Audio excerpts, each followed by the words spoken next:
来关心今年第6号的风台卡诺有可能伫8月初3会转向日本。目前风台也搁咧变强，气象局是无排除讲下暗就发布海上风台警报，而且卡诺风台转向日本的过程中，伊的速度有可能会变较慢。总讲是安尼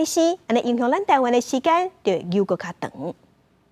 卡努风台目前伫台北东南单边海面上风台眼正清楚，有讲会发展到中度风台上限，相信电脑模式有无显示，可能伫8月初3登北向日本行。暗过路线依然有变数，所以去爱观察北平太平洋高压势力变化，对台湾北部海边依然可能有威胁。2号、3号会比较接近台湾附近，所以我们也不排除可能在1号晚间到2号清晨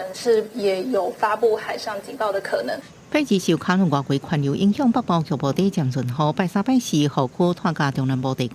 拜四是风台较接近台湾的时间点。前气象局长陈明典分析，卡努目前水平是低压区，周围各户高压区半细条咧，安尼会互风台路线变异多元，风台生命期也较长。也提醒爱注意风台伫接近台湾北部外海时阵，可能会留较长的时间。这个转弯过程当中，就恐怕会持续多一点的时间，那可能会有3、4天以上，所以恐怕有的预测，现在的确是到周末都会持续在我们北方很远的一个海面影响。另外，气象局发布长兴及时信息，基隆北海岸东部、东半部甲恒春半岛沿海甲马祖拢有长兴发生的几率。屏东鹅銮鼻甲台东南势已经有2公尺悬的海影，民众去海边活动爱特别注意。记者综合报道。